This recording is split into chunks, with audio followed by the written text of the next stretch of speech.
Hello YouTube, this is Morgan, Airspeed Prime here with my next avatar discussion video. This one is going to be all about combustion bending. Just before we jump into that though, I do want to mention that I do have YouTube channel membership enabled on my channel. So if you do want to help support the channel, you can click the join button anywhere on the channel or it's linked in the description below. If you join, you'll gain access to loyalty badges next to your name.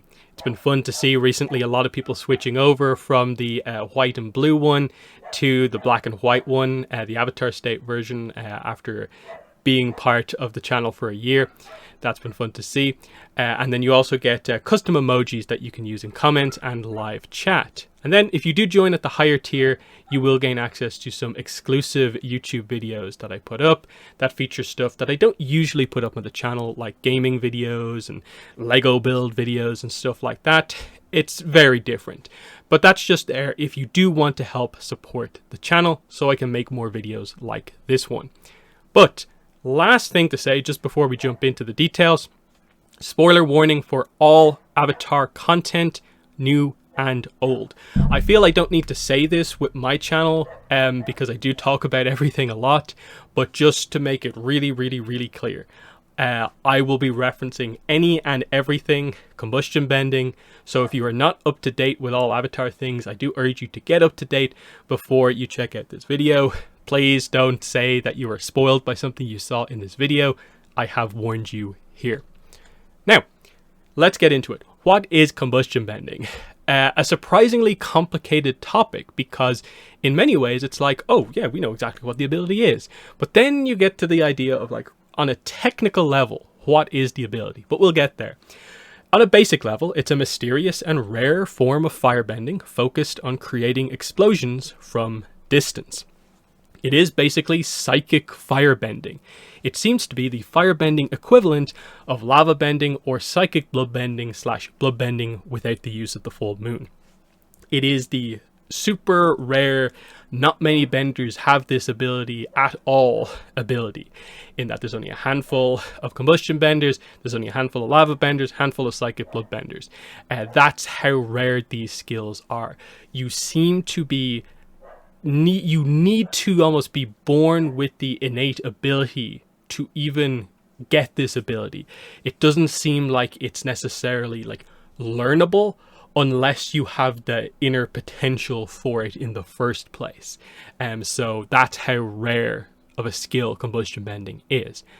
Then we get into a little bit more of a technical explanation, and you'll note that there's a little bit of a vagueness going on with some of this stuff, but as explained in the Avatar Legends role-playing game, a relatively recent and official source, firebenders who have mastered combustion bending channel a flow of chi from a focus, often a third eye tattoo on their forehead, into a beam of energy which explodes on contact. So that makes sense. They're talking about the idea of channeling a flow of chi through your forehead, third eye tattoo. That is one of the chakra points, so that's a key point. We'll get into that. And ultimately what they produce is a beam of energy that explodes when that beam makes contact with something or enough distance time passes. So that seems to make sense as a basic explanation. Brian on the 305 The Beach episode commentary said this: the idea with Combustion Man is that he's still a firebender, but he has a like overdeveloped third eye where basically his chi is released through his third eye, and if he can see something within range, he can blow it up in about a second. So Brian seems to allude to the idea there that combustion benders have this sort of special third eye, or it seems like there's something special about their insight or light chakra, which we'll be talking about a little bit later on. So remember that he said that it's not just that you can channel chi through your third eye, but that he specifically has an overdeveloped third eye. But otherwise, he's talking about chi through the forehead to blow stuff up. That's what the ability is. Then we also have this. This is the description of Combustion Man from the old Nickelodeon website. So on this one, the description says it is the unique ability to superheat the air and cause explosions. He does this by focusing and shooting his energy from his tattooed third eye. So In this case, okay, focusing and shooting energy from the tattooed third eye, that's very consistent with all of the explanations. But in this case, they're specifically talking about superheating the air compared to the other explanation, which was a beam of energy. So in a way, like, what is it? So is it a beam of superheated air? But no, superheating is like the result. So what's happening here? This is where we're trying to get a little bit more technical. So let's go into this. So for the first time, we have a full new sub-bending type that depends on another chakra. The forehead chakra is the Light Chakra. Bending, obviously, is the manipulation of chi. So combustion bending would seem to be a firebender compressing a fire explosion into a beam of energy that blows up on contact or at a certain distance. The explosion seems to be a fire explosion, but also has a pressure wave effect to it. The beam seems to have some power to it on its own because it can burst through some things without exploding. As you can see here in this image, this is where Toph has put up sort of like a wall of rocks, but they're not like linked together. It's not like a solid wall. So Combustion Man's, just the beam, not the explosion, blows a hole through it, and then the explosion happens later on. So it does highlight that the beam itself has some level of power to it, in that it clearly has some level of energy. It is a firebending attack, so that beam has fire bending in it somewhere, and because of that it has some power to it. So that is interesting to note, because it's not often like brought up in a way. The beam itself, it's more of just the explosion that happens a little bit later on down the line. From here, I'll switch over to like a more in-depth analysis of one specific combustion bending explosion scene to see, can we try and analyze what's actually happening with the explosion and try to come up with a little bit more of a more in-depth explanation. Okay, so let's take an in-depth look at one of the better combustion blasts that we see. So here's probably the most like in-depth one in terms of it's like a slow-mo shot, one of the coolest shots with Combustion Man that we ever get. So it's in like the first time we see Combustion Man in action in the beach. So it's when he's fighting Aang. And so you can see here where I'm opening this up, and these are all going to be frames that take place within like 4 or 5 seconds of each other. So it's just this one combustion attack here. You can see coming in. There is the beam coming in. Aang is already sort of getting into position to do his like airbending kind of guard move against the attack. So as we go through this, you know, see, we'll go through it slowly here, frame by frame. Here you can see like the ignition point. You can see that the tip of the beam has turned yellow. Like this is where the explosion is about to happen. But as you move it on, you can see there, it goes on like a little bit more, and then this is where the explosion actually is going to happen here. So it gets it gets a bit bigger, but then interestingly, they do this interesting thing, at least in how they animate it, where it sort of creates like a bigger bubble of air around it, and then it gets smaller again. The air sort of expands a bit, the air ball sort of like dissipates, and then this is sort of where like, okay, you get the sort of halo of light as, okay, explosion, this is the detonation now at this point. So the point in the middle begins to get bigger, and then boom, this is where the explosion happens. And you can see Aang is like just on the verge here of doing his airbending attack, as you can see there, right as the explosion properly goes off. So in terms of what we're trying to figure out here, this I think makes it very, very clear that what the attack is at its core is to some degree a sort of compressed like ball of fire. You can see here that what is actually like what's exploding here is just a massive wall of fire, and that the pressure kind of wave effect is more just the other result of this, that if you can't hit someone with the blast and like, you know, burn, explode them, then the pressure wave is going to get you an advantage. So that's what you can see here very clearly. That is basically exactly the way they animate firebending in the show. That's what's happening here. It's now become this explosion of fire as it's properly starting to like expand out now. This is the sphere of fire that you associate kind of with combustion bending.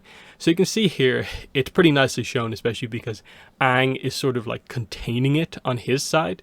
So you can see him being pushed back as the frames go on, and you can just see the size of the fireball as Aang is, of course, thrown completely out of frame, and the explosion just becomes completely normal. So we go back to the start here, and if you just go through it like a little bit quicker, you can sort of see the idea about what happens here.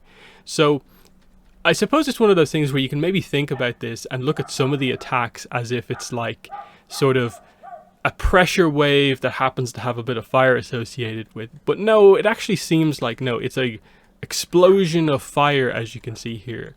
And that explosion of fire creates the sort of more pressure wave aspect of it.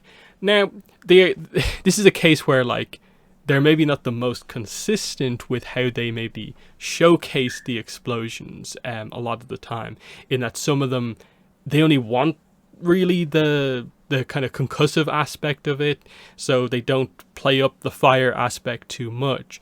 And then obviously the combustion bender, I suppose, has a certain amount of control over, do I want this to be a massive fireball, or am I more going for like small fire, but I want the wave to be big? Like how much control do they have over that, and so on.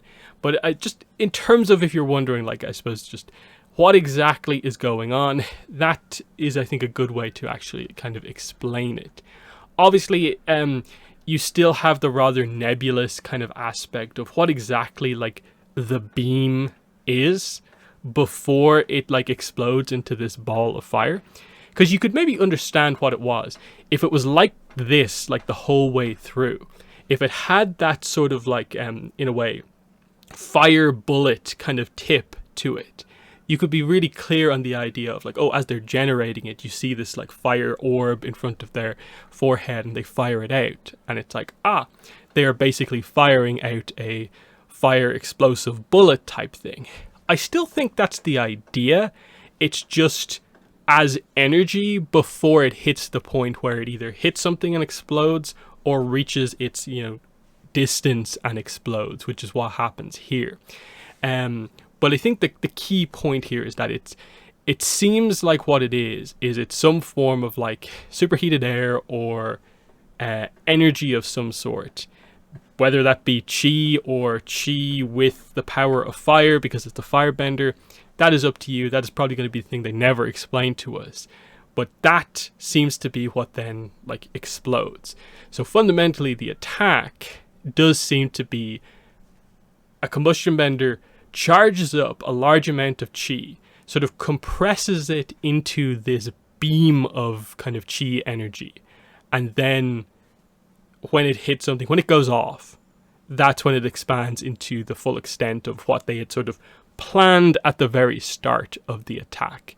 So that's where I'm just going to end this little segment of the video. So after that, do we know anything more about it? I think the main thing you probably have to take away from it is that it is still relatively undefined. What the beam actually is still feels somewhat nebulous. You can't really describe exactly what's going on here because they're talking about energy, but energy is used to basically just mean the same thing as chi. Then we're talking about like superheating happening, and we're talking about the difference between like a fire explosion versus like a pressure explosion and all these sort of things. But what I kind of tend to combine this all together to mean is just that the beam is a beam of fire flavored chi, charged, perhaps superheated before firing.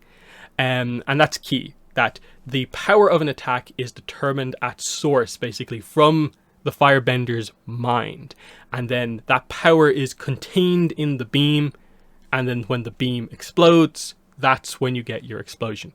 Power is determined at the start. The beam has to be bendable.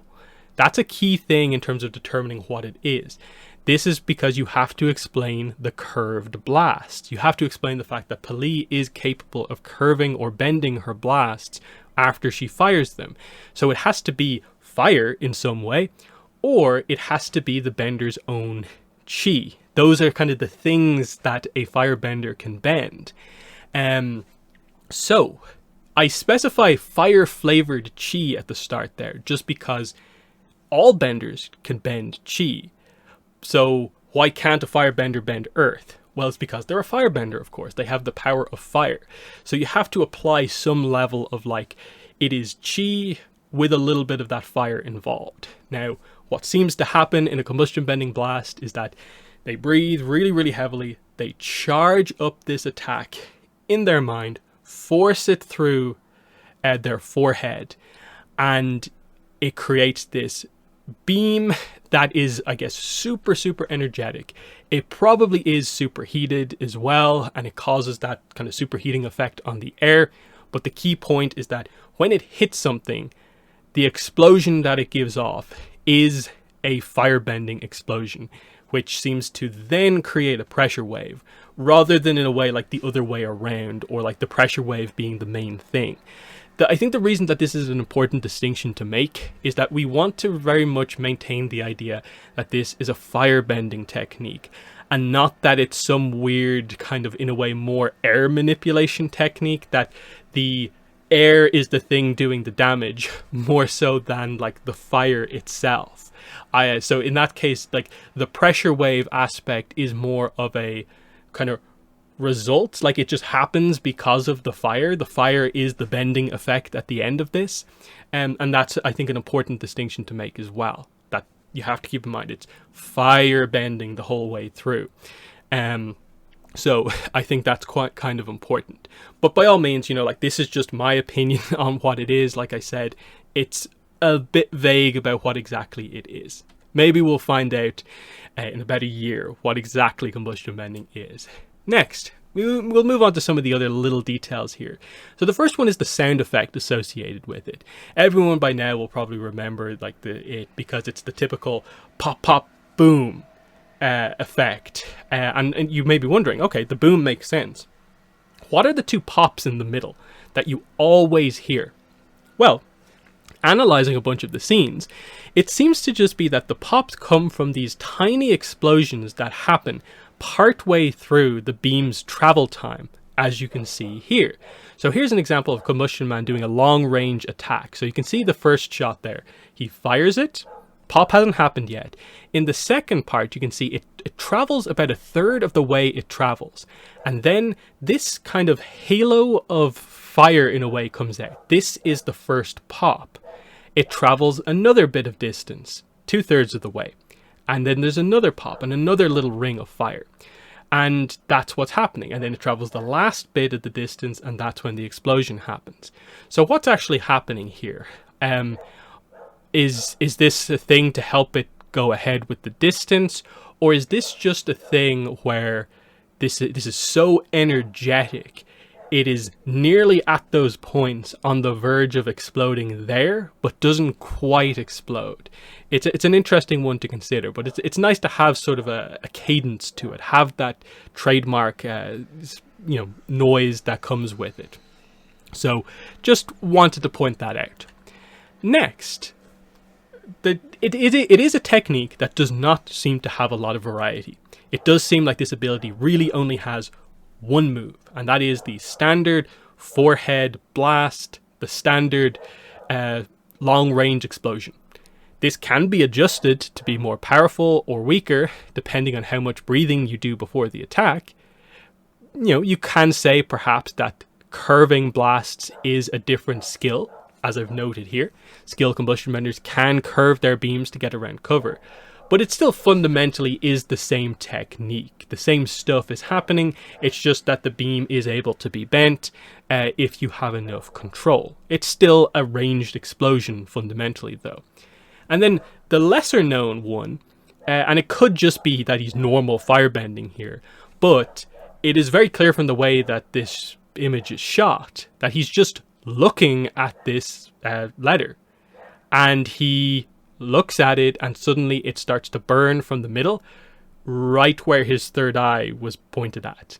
So it seems like combustion benders can just sort of, in a way, focus their third eye attack on a point and just basically make it sizzle at that point, which is kind of interesting. It's obviously a little bit more of a kind of niche ability. I doubt you'd see many combustion benders using that in a super offensive way, but there's probably some quite clever uses of it if that works the way I think it works.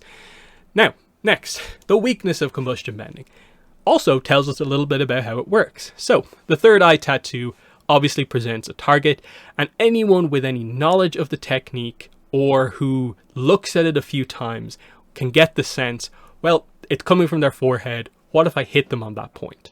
And so, yeah, striking that point, the forehead chakra point, can greatly disrupt combustion bending, either potentially stopping chi flow completely so that they just can't bend from their forehead, or disturbing it enough that it's dangerous for the combustion bender to use their ability. What it highlights is that the ability does only work when chi is channeled through the forehead. You cannot fire combustion blasts from your hands or legs, which is what makes this ability so unique and interesting, is that lava bending, the earth bending equivalent, you can do in a variety of different ways. It's just a different type of earth bending, but you can do it like normal in a way. It just requires a slightly different skill. Here, though, it is so specific that there is only one way to do it, and it's very different than all other aspects of firebending. Why can't you just, in a way, channel a lot of chi through your fist and do a normal fire attack, but instead kind of charge it up, fire it out like a combustion blast, and have it happen? Maybe it's a slightly weaker version because you're firing it from your hand and not your forehead, but maybe it's possible. If you'll remember back to the start, it did say from a focus that is often a third eye tattoo.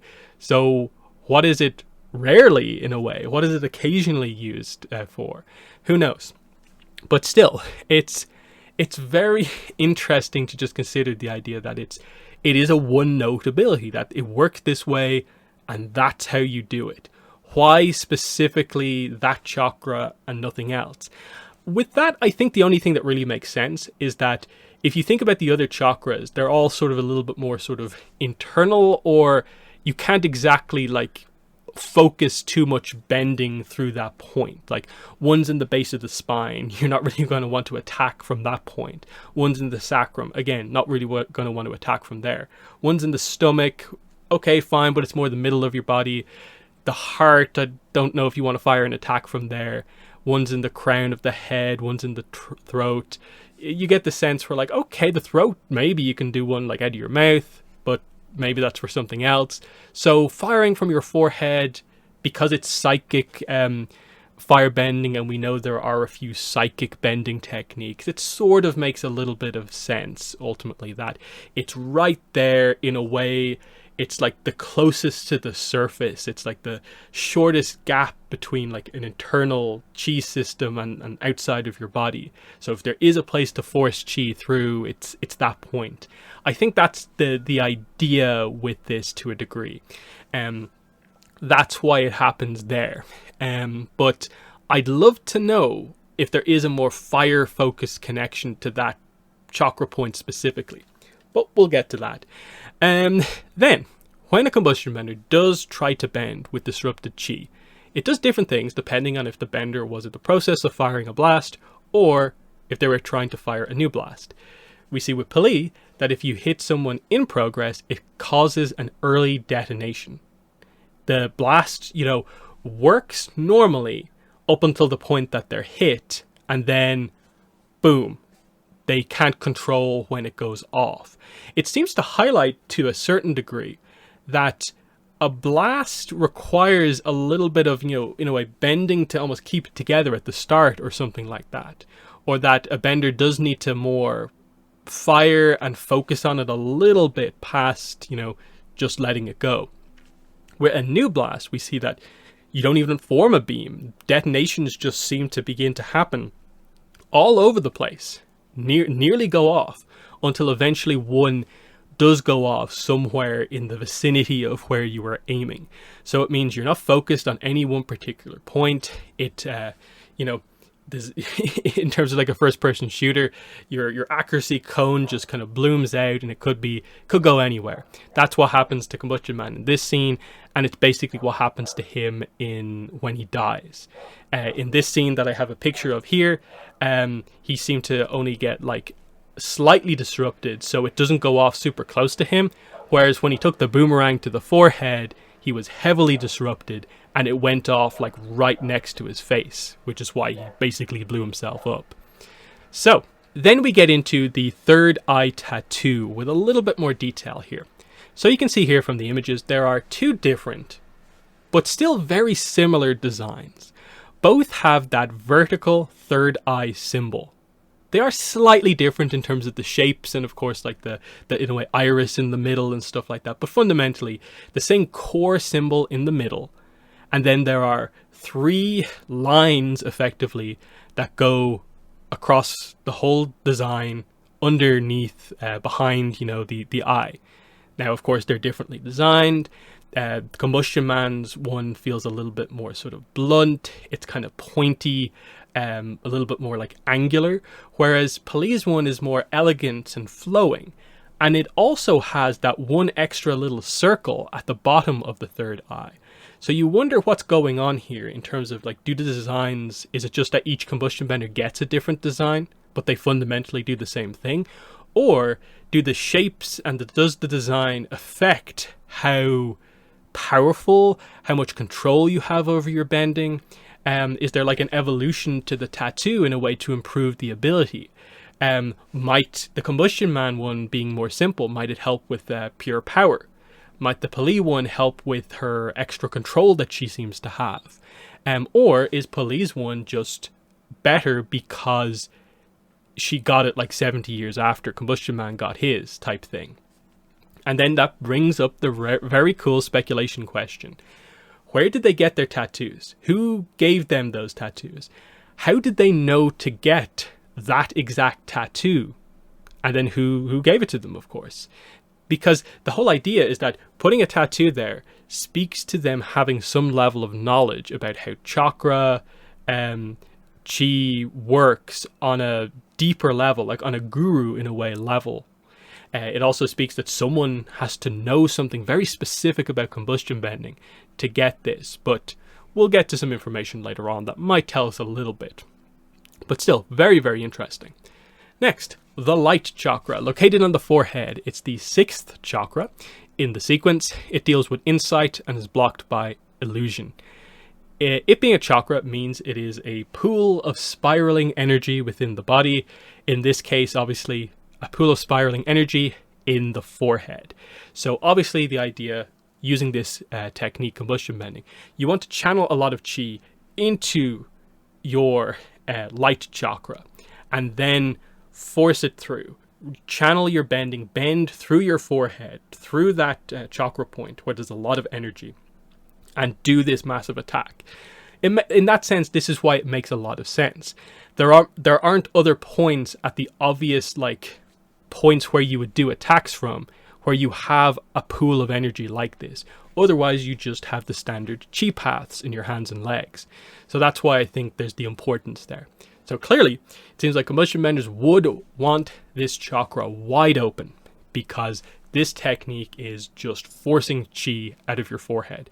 So you want this thing wide open, otherwise you're going to damage yourself in a way internally. So also, tattoos in avatars seem to have an effect on chi. Air avatar tattoos glow in the avatar state. So very, very likely a forehead tattoo has this same effect of sort of, in a way, letting chi leak out a little bit easier. That seems to be, I guess, what's roughly happening with the air tattoos, is that some chi is coming out of the body through the, in a way, like holes made because of the tattoo. In that case, there's probably something with the color and the ink used that makes it glow, whereas obviously a combustion bender's tattoo doesn't glow.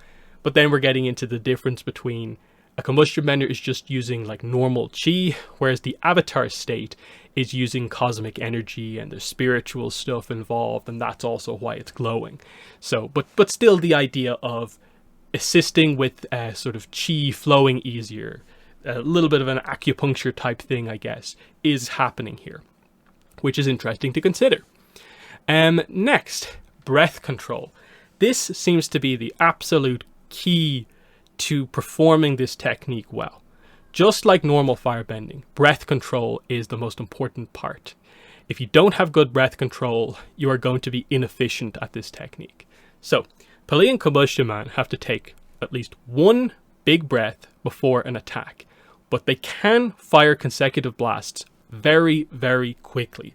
For being such a powerful ability, it is rapid fire for these two characters. Both characters can do it very, very quickly. The three unanimity benders seem to have to take at least 10, if not more, breaths between each blast. It is noted the extreme nature of these deep breaths. Thoppa's chest is described as ballooning in and out, and when he finally fires his attack off, his gut caved into his body, which you can see when Combustion Man combustion bends for the first time here. They really show that, he breathes in, and then when he fires, that gut goes right in. This is not just him like using a bit of air. All of that air is being used here. So heavy breath control. So obviously there's a sense for like just breathing. It's important. But there's a few other things going on here. One, the gut/stomach is the seat of chi, so this action may help to force up a lot of chi up through the forehead. Also, the stomach is also the location of the fire chakra, which may have some association with firebending, and that might also help with this technique in particular. But obviously this is what we're about. Firebending also has that kind of unique aspect of, like energy in your body extends past your limbs and becomes fire. But in the case of combustion bending, it like extends past your limbs and becomes this like superheated heat ray of chi energy that then becomes fire when it hits really, really far away. But you get the idea, I think, of this. So, let's get into Combustion Man a little bit more and see if his origins tell us anything about the ability. So, he does seem to have conflicting origins, though one is clearly stated to be a rumor. So the consistent one is that, okay, hired by Zuko to kill the Avatar, he has a unique ability, superheat the air, cause explosions. We focused on that bit already before. Combustion Man discovered this ability when he was a young child, but he didn't have any control over it, and one day he accidentally blew off his arm and leg. Now he has a metal arm and leg in their place. He's always been a loner and a man of very few words, perfect for his line of work. That fits what we know. That seems fine.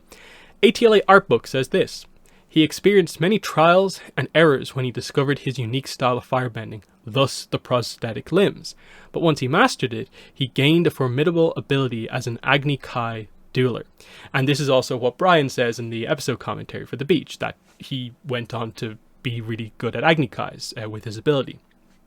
Avatar Extras says this: rumor alert, some say Combustion Man was a Fire Nation soldier injured in battle, who was later healed using experimental techniques.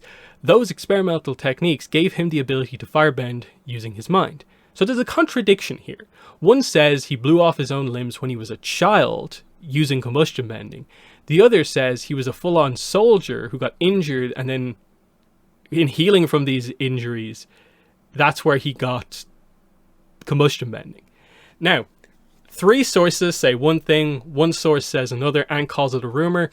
I think you can see which way I'm leaning towards. All I'll say about the rumor one is that I have a feeling that FC Yi might have looked at that and felt like, okay, it's probably not true for Combustion Man, but I can use aspects of that to create a bit of story about combustion benders. And who knows, maybe they might somehow find a way to combine these things together. Maybe he was a Fire Nation soldier. Maybe these two stories can link up, but the rumor has a few things wrong. There's always the potential for these stories to link if you want to. But just being very clear about what has been said and what hasn't been said. So next, Pali. We all know the line from Enter the Void. It's like the only Pali backstory we get. Just like you saved me from becoming that warlord's killing machine when I was a girl, she says to Zahir. So not much, but the book 3 change art book tells us a bit more. As a young girl, she showed signs of being a combustion bender. A vicious warlord kidnapped her shortly thereafter and trained her to become his own personal assassin. Zahir rescued her from the warlord sometime in her teens. So more detail presented here. So she showed signs of being a combustion bender. I wonder what they were. Were they using the ability or something else? A warlord kidnapped her. So the word warlord is mostly only used when referring to like the past about what happened with the Fire Islands when they were more independent. Otherwise, I don't really think it's used that often. So that's what I think makes most people inclined to believe that this is something like, okay, she grew up on a Fire Island, a warlord from maybe another Fire Island or the one she was on kidnapped her when he saw her developing this skill, and then Zahir rescued her. So it suggests again this idea, the connection in a way of combustion bending having its origins on some of these more obscure Fire Islands further away from the mainland Fire Nation. So that's an interesting one, because again, both Combustion Man and Pali never particularly stated where they're from as such. Like, they don't state an island or anything like that. So interesting.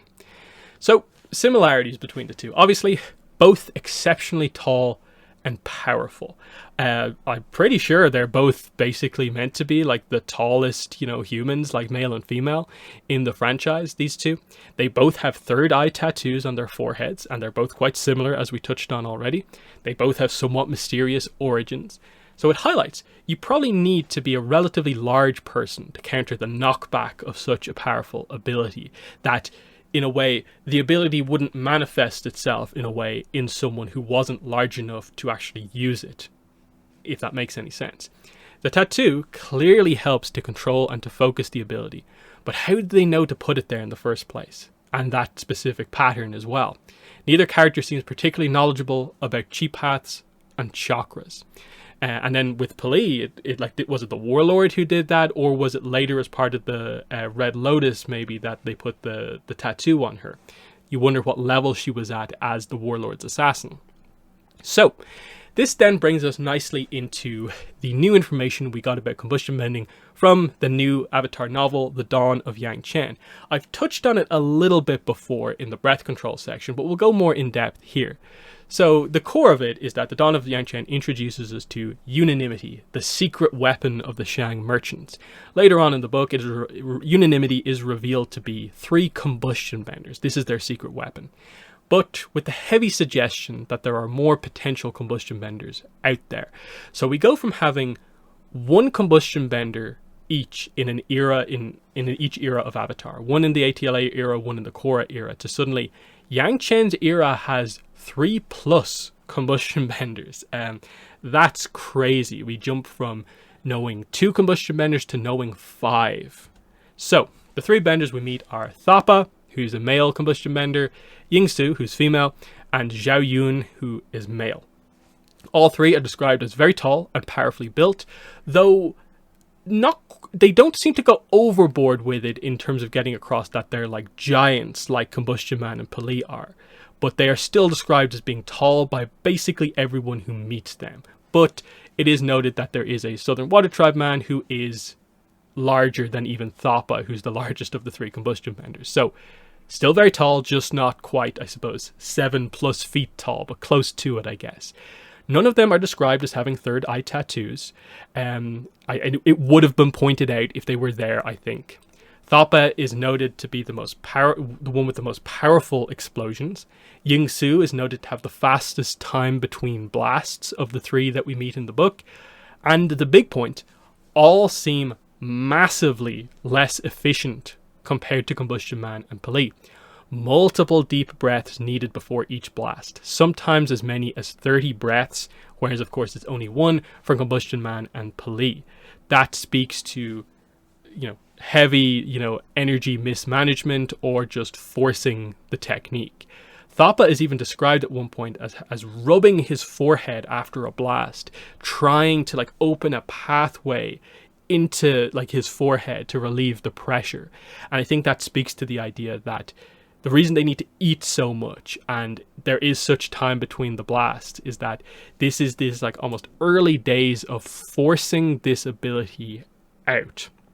that it's by no means like perfected or even researched to anywhere near the maximum. And that's what we get next. So what are the origins? What do we learn about the origins of unanimity in the book? Mostly presented as a mystery for the next Yang Chen novel, heavily teased that we'll probably find something out about it in the next book. But we do get a few teases here. Research on unanimity has been ongoing for most of the last 8 years when we joined the book, with Zhongdu Duxim and Zhongdu Chaisi at the forefront of the research. Lots of time, money, and effort has been put in to basically create and invest in these 3 benders. Thapa, when asked where he got his ability from, explains that he got the ability through torturous training, bitter work, and that a lot of us who tried to develop this technique drowned.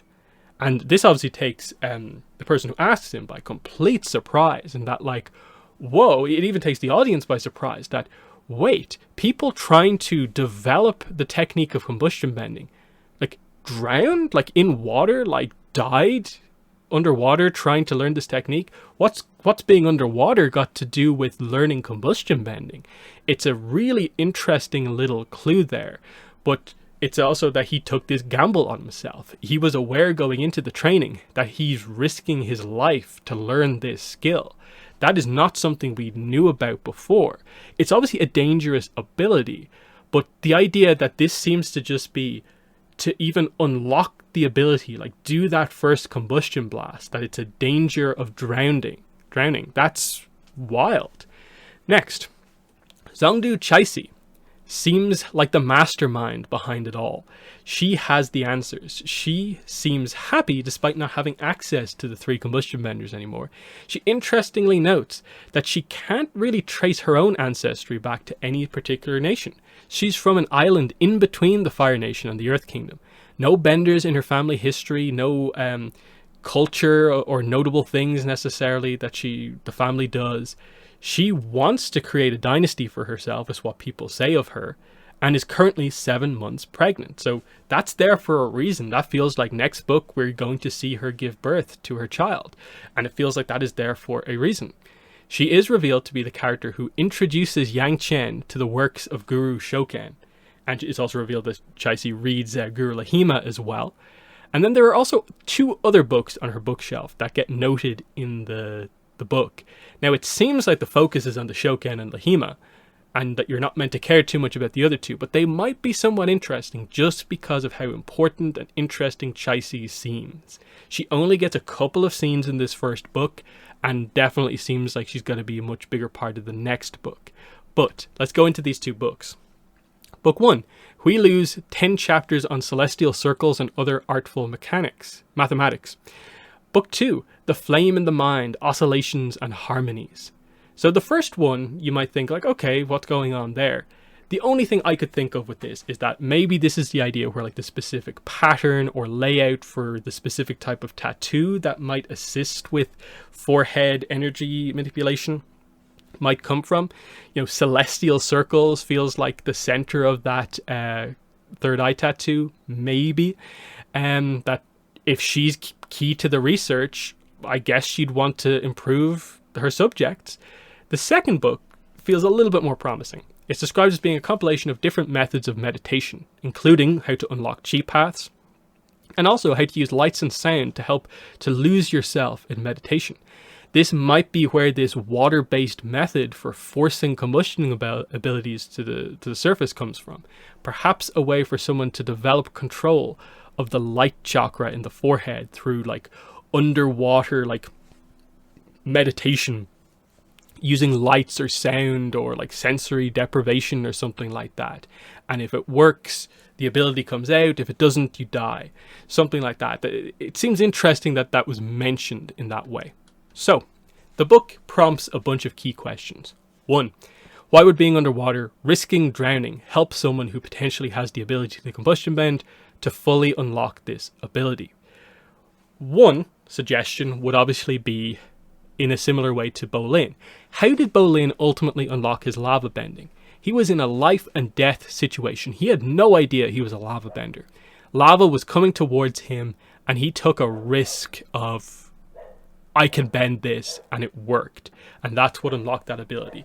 In a way, was it the, intensity of that life and death situation that drew the ultimate ability out of him? Maybe it's the same for potential combustion benders, that those who the research shows you theoretically can do it, they can only finally actually make things explode if they unlock it through a life and death situation, like potentially drowning, being put on the edge of drowning. And, if they make the explosion happen, maybe they blow themselves out of the water to safety or something like that. Who knows? It could be something as crazy as that. Or, like I said just before, maybe it is more about some sort of a spiritual meditation, something about the Light Chakra and being underwater. Other suggestions I've heard people say are that maybe it's for the benders who already have the ability, and it's to increase their lung capacity by staying underwater for a large period of time, because you need amazing breath control to especially do this sort of like not efficient form of combustion bending. Maybe that's part of it. Maybe it's an interesting test way to do it, that if you combustion bend underwater, it like dampens the blow of the attacks and makes it easier to perform or something like that. Who knows? So, next question. How did Dushim and Chaisi even learn about combustion bending in the first place? This is kind of key, because again, the project has only been in the planning for about 8 years, because the whole Zongdu system, the whole Shang merchant system, has only been in place for 8 years. So the most that this could possibly be in planning for is 8 years. And if it goes on beyond 8 years, it highlights that this is something that was being researched before the Platinum Affair. So, I think what happens here is that Dushim and or Chaisi had to have, I think, come across someone who just had combustion bending already, or they saw some interesting bending signs and figured out what it was and helped that person unlock them in the first place. I think this might be where there's that connection to Chaisi being from like an unknown fire island or in between island. Maybe people from her island were the people who first were combustion benders, and she focused on them or something like that. There has to, in a way, be that patient zero, someone who has the ability, so they know, I want the people who can explosion bend, and they research that. That has to come from somewhere. How many other unanimity combustion benders are there beyond the 3 we know about? Well, I think just the fact that Chaisi seems relatively fine about the 3 combustion benders being captured in the events of the first book suggests she probably has at least one other one under her control, or is very confident she can get the 3 that Yang Chen has back. Who knows what exactly the other situation is. There's obviously heavy speculation that her child might be a combustion bender. Like, if she knows the exact details about how to spot one with potential, maybe she's made it so that her child will be a combustion bender. And that could be a plot of the book. Like, what if she gives birth and immediately wants to try and force combustion bending out of her newborn child or something like that? There's the potential for some craziness. Because again, remember the Combustion Man rumors stuff about the experiments. Like, what if it's something like that? Key point. No third eye tattoo yet. Will we see it used for the first time in the next book and show the difference between how fast you can do it, how more energy efficient it is having a third eye tattoo? Would love to see that get explored. And then I've mentioned this a few times, but is the island where Chaisi comes from key to this, or is it just like other general obscure fire islands? We'll have to, of course, wait and see what exactly the situation is there. But hopefully we should get the answers in the second Yang Chen novel, which, if it follows the same path as the Kyoshi books, should be out by this time next year. Hopefully. We'll see what happens. I do news videos on the channel, so follow the channel, and I'll of course do a big news video the second we learn more about the second Yang Chen book. The first book is called Dawn of Yang Chen. So, other than that, that is basically the discussion. In the comments, for sure, let me know your thoughts on a lot of what's gone on here. How do you technically explain how combustion bending works? What do you agree with what I discussed here? What do you disagree with? What interests you most about combustion bending? What do you want to learn about the most from the next Yang Chen book? Which of these questions on screen here interest you the most? Lots of interesting things to consider. And the last thing to do before I wrap up the video is to just thank my Avatar tier channel members for their support on YouTube. They are Cash D's, Martine Monterosa, Brit in Toyland, Kyle McQuarrie, and insert first name here, insert last name here. Thank you for your support. Other than that, that has been the video. Thanks for watching, and bye.